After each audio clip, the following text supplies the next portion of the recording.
일전에 그 윤석열 대통령이 중국과의 그 문제로 비화될 것 같아서 덮은 내용이 있다. 이런 그 얘기가 있지 않았습니까?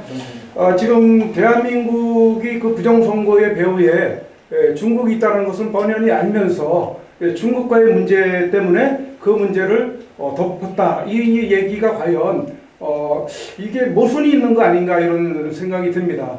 지금 이런 상태에서 넘어가게 되면은 중국의 속국화가 되는 거는 굉장히 그 위험한 그런 수준으로까지 가고 있는데 일례로 북한과의 어떤 대립 관계에 있어서 전쟁을 피하기 위해서 참고 넘어간다. 이런 논리로 또 이렇게 넘어가는 그런 그 대통령도 또 있기도 한데, 지금 현재 대한민국 상황은 제가 그 남치 땅굴 탐사대 민간 탐사대로 유일하게 활동하고 있는 장본인이거든요. 촬영을 직접 하면서 현장을 누비면서 땅속을 시추해 가지고 거기서 발파 소리 또 샤감기 소리를 다 녹취해 가지고 다 공개를 하고 있습니다. 근데 대한민국으로 넘어온 땅굴이 무지개수로 많습니다. 우리 장군님도 아마 모르실지도 모르겠습니다만 1990년 3월 3일 제4땅굴 발견 이래 35년 동안 땅굴이 발견이 안 되고 있는 거예요. 예? 이건 말이 안 되는 소리 아닙니까?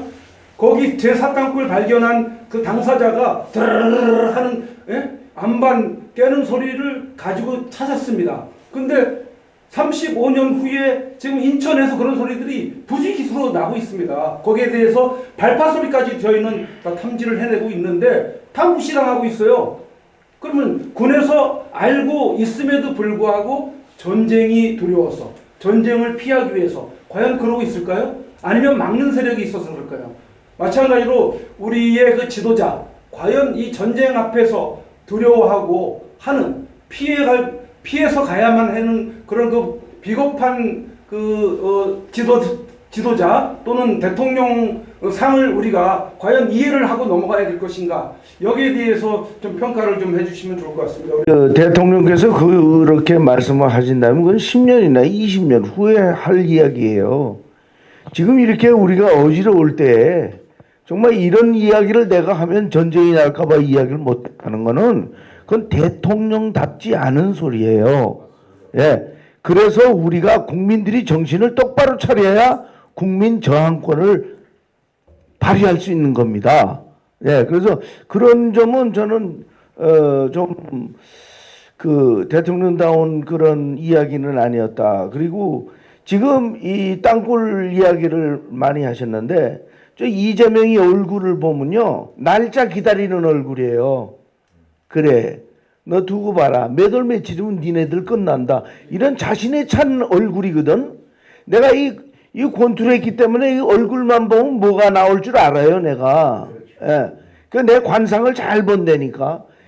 그 여러분 이게 우리가 이게 마지막 고지예요, 여기가. 예.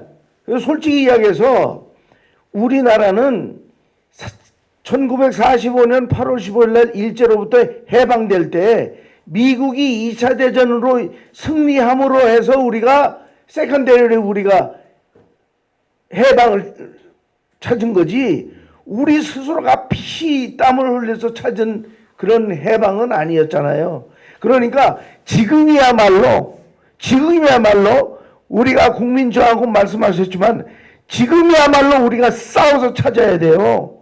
예. 맞습니다.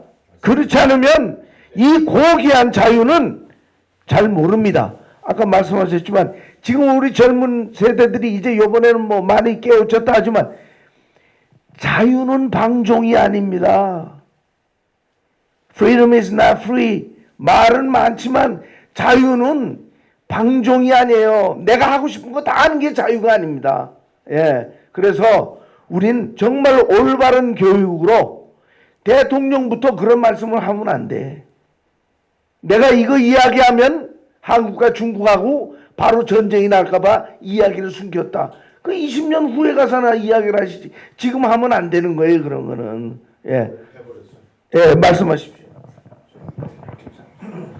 네, 이제 외교적 용어로 뭐 우리가 레토릭이라고 얘기를 하는데 외교적 수사라고 얘기하잖아요. 근데 그것도 정도가 있는 겁니다. 금방 말씀들 하셨던 대로 중국 사람들과의 우리가 딜을 하거나 여러 가지 협상할 때 필요한 건요, 당당한 모습입니다. 중국 애들은요, 옛날부터 전통적으로 삼국지에도 나오듯이 잘 싸운 놈, 이 사람은 나하고 한번 해. 합을 나누는데 이게 잘 나누죠? 존경합니다. 일테면 우리 같은 경우에도 안중근 의사를 왜 존경합니까? 중국 사람들이.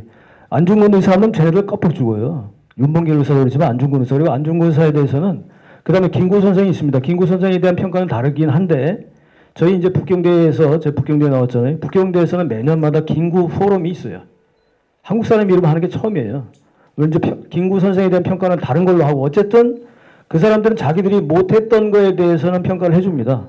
이제 그런 게 있어서 저는 이런 생각을 하고 싶어요. 지난번 윤석열 정부에 때도 제가 캠프에 있을 때 중국에 대한 전략들을 넣었어요. 그래서 취임하자마자 바로 사드 산불 정책 바로 포기해라. 일주일 만에 포기했잖아요. 제가 그거 올렸어요. 올리고 기타 다른 모든 문제도 마찬가지로 당당하게 대하자. 3원칙 가지고 가자. 뭐 이렇게 해서 저희가 이제 그 얘기를 해서 중국 쪽하고는 갑자기 쟤네들이 확 바뀌니까 놀랬잖아요. 그죠? 근데 그 논조가 갑자기 사라졌어요. 이번에. 그죠? 자, 우리가 지금 저는 제가 아까 잠깐 말씀드렸던 대로 아니 제가 지금 시진핑이 지금 위험해요. 짱요샤라고 하는 넘버 2 군부의 넘버 2가 넘버 3 시진핑이 올린 허웨이둥을 얘를 완전히 그냥 50일 동안 지금 안 나오고 있어요. 작년 10월 달부터 부주석이 둘 다 부주석인데 지가 여기 앉고 허웨이둥은 저 밑에 앉아 있었어요. 이마만큼 군부가 변하는 거 10월 달부터. 오늘도 제가 에포크타임즈에서 그 얘기를 이제 1시간 반 동안 녹화를 하고 왔는데, 자, 우리가 이런 내용들을 알면 쟤네들이 지금 무슨 문제가 있는지 알고 있는 거지. 군부 내에 문제 있어요. 시진핑이 문제가 많다고. 근데 그게 군부에서 나올 정도면 어떻게 됩니까? 이미 쟤네들은 기초가 흔들리고 있다는 거거든요. 이럴 때 어떻게 해요? 우리가 흔들어야지. 예? 중공과 중국을 분리하고 중국 체제 내부에 이런 문제가 있을 때 우리는 더 강경하게 나갈 필요가 있다는 거죠. 그래서 이게 전략적 투 트랙으로 가야 된다. 그러니까 중국하고 때로는 반중도 일부러 전술적으로 하는 거예요. 그래 전략적인 측면에서 우리가 나갈 수 있거든. 그러니까 이번 레토릭은 잘못됐다. 분명히 그렇고 저는 지금 제가 두 가지로 봅니다. 사실은 두 가지가 하나인데, 자, 부정선거의 아웃. 거기에 반드시 따라가야 되는 게 뭡니까? CCP 아웃. 이건 이제 10대 애들도 알아요. 엊그저께 금요일 집회하는데 고2입니다. 올라가서 딱 그 얘기 하더라고. 좌파 집회가 너무 재밌어서 갔대. 재밌어서 갔는데 갔다가 자기가 스스로 개몽이 됐대요. 이건 아닌 것 같은데? 그래서 이재명이 깜빵 보내게 해주세요. 그 얘기 외쳤습니다. 대법원 앞에서.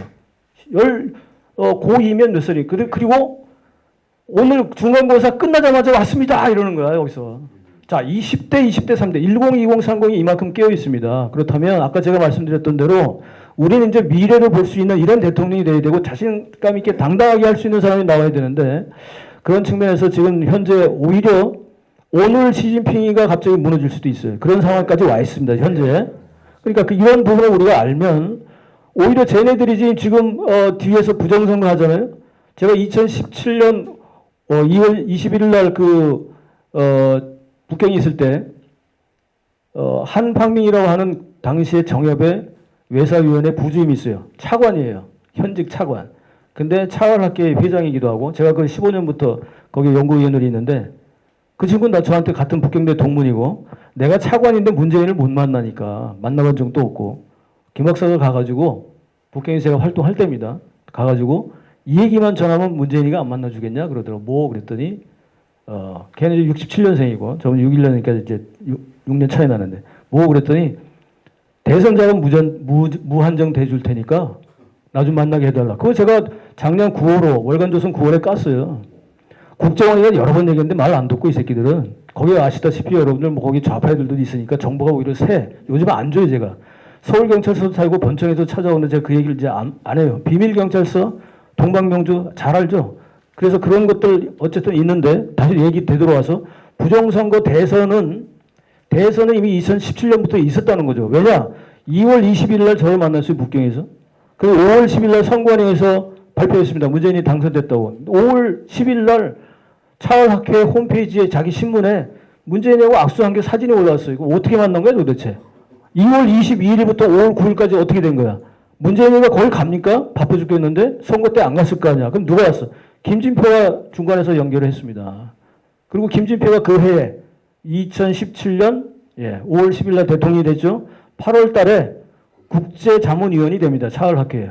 그리고 그 다음에 2018년 2월 28일 날 노영민 중국 대사가 대한민국 그 수교 홍원장을 줍니다. 한방맹이한테. 걔가 뭐 했다고 줘요? 그걸 김진표가 만든 거예요. 그걸 김진표가 국회의장이 됐을 때는 자기 공관에 한방맹이가 오기만 하면 점심, 저녁 다 거기서, 포럼도 거기서. 그리고 걔가 갈 때는 거기서 융수한 대접을 받아. 심지어 박상천이 국회 입법처 처장, 차관급입니다. 2023년 12월 달에 북경을 가서 한방맹이를 만나요. 그리고 그 다음에 작년 8월 22일 날 국회의 사단법인으로 한중동행이라고 하는 이걸 단체를 만들어요. 거기 회장이 중국은 한방맹이고 한국은 김선홍과 누군가 해요.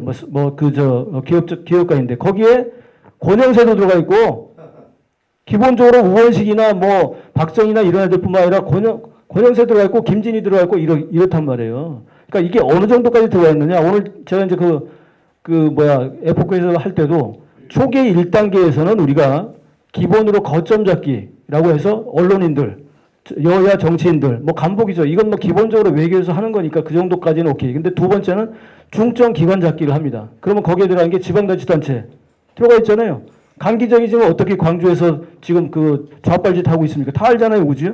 광주 와서 저도 항의했었습니다. 예. 정일성이고 공원 만들고 막 이상한 거 하잖아요. 애들 막 인민가 이거 부르기 하고 이런 거 합니다.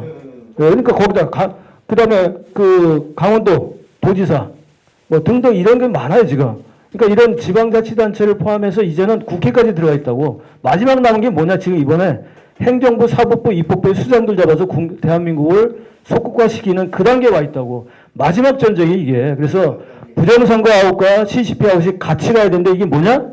바로 대한민국 자유민주 체제수호 전쟁이거든요. 우리도 마지막이에요. 쟤네도 마지막이에요. 왜? 우리가 이미 다 알고 있기 때문에 그 다음 날엔 못하거든. 그러니까 이재명이도 6월 3일에 만약에 이걸 대통령이 당선이 안 되면 우리가 여기서부터 좌익 빨갱이들 다 때려잡는 이 순서를 로드맵을 그리고 가야 되고 이 전쟁에서 만약에 지면 우리는 힘들지만 28 총선에서 우리 애들 지금 1020, 30 애들 키워가지고 정치로 내보내서 우리 86세대, 80학번인데 제가 86세대 나와야 돼 이제는. 나와서 1020, 30 애들의 계몽 세대가 28에 나가서 이준석이 11명이 만드는 거야. 지금 이준석 이런 놈들 가지고는 안 되고 새로운 놈을 키워야 돼. 새로운 놈을. 물갈이해서 이렇게 해서 28년 우리 3년 동안 정말 다시 한번 쌓아야 됩니다. 이런 상까지 와 있습니다. 예. 저도 그 두 분 말씀에 100% 동의하고요. 이번 대통령의 말은 전 실수라기보다는 모종의 좀 안타까운 얘기지만 우리 우파 국민들에게 반대되는 모종의 계략이 있나 이런 생각까지도 듭니다. 무슨 말이냐면 이재명이는 표면적으로 정말 말도 안 되는 인간이죠. 그러니까 이번에 거의 제거될 수도 있다라고 봐야죠. 내일 결판이 나오겠지만 대법원에서. 근데 그거를 움직이는 세력은 과거의 헌법재판소로 움직이는 세력과 동아일한 한동훈계 소위 내각제 개헌 세력 아니냐. 그리고 분명히 중국은요 투트랙을 쓰고 있습니다. 이재명이만 미는 게 아니에요. 한동훈이도 엄청나게 미는데 결국은 왜 대통령이 석방되고 나서 훨씬 더 나약한 태도를 보이느냐. 굉장히 저도 많은 실망을 하고 있습니다.